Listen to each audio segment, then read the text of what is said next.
चंद्रपुरात आज ओबीसीचा महामोर्चा निघालेला आहे। हा महामोर्चा गांधी चौक ते जिल्हाधिकाऱ्यापर्यंत पोहोचणार आहे। या आंदोलनामध्ये मोठ्या संख्येने ओबीसी बांधव जे आहेत सहभागी झालेले आहेत। नेमक्या प्रमुख मागण्या काय आहेत आपण माझ्याकडे बाबूरावजी, हे जे प्रमुख मोर्चा निघाला त्या प्रमुख मागण्या काय? हे बघा, मागच्या अनेक वर्षापासून या देशातील संपूर्ण राज्यातील ओबीसी समाज एकमुखी मागणी केंद्र सरकारकडे करते आहे की ओबीसी समाजाची जातनिहाय जनगणना करण्यात यावी।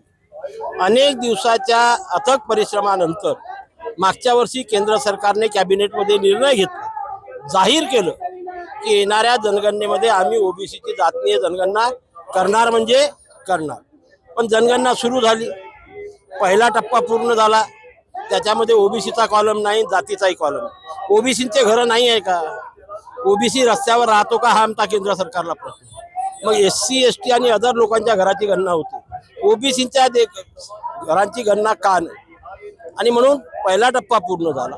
पण आता जेव्हा सप्टेंबरमध्ये दुसरा टप्पा सुरू होणार, त्या टप्प्यामध्ये सरकारने ओबीसी प्रवर्गाचाही कॉलम टाकावा आणि जातीचाही कॉलम टाकावा आणि या ओबीसीची जातनिहाय जनगणना करून या देशामध्ये ओबीसी किती संख्येमध्ये आहे तो आकडा घोषित करावा, ही प्रमुख मागणी आजच्या या मोर्चाची आहे।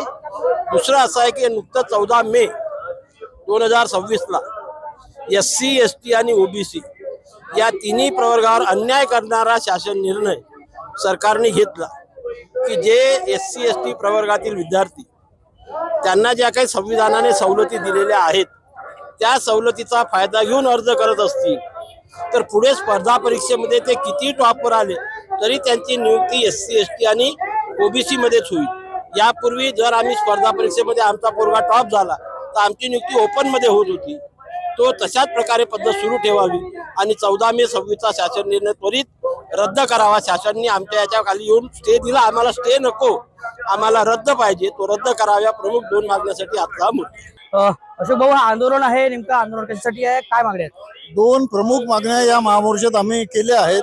पहिली मागणी ओबीसीची जातनिहाय जनगणना करावी आणि त्यात ओबीसी कॉलम ठेवावा। त्याचबरोबर 14 मे 2026ला राज्य सरकारने जो GR प्रसिद्ध केला, राखीव संवर्गांना उमेदवारांना ओपन मध्ये त्यांना चान्स नव्हता, तो GR स्थगित झाला आहे। मात्र तो GR रद्द व्हावा ही या महामोर्चाची प्रमुख मागणी आहे।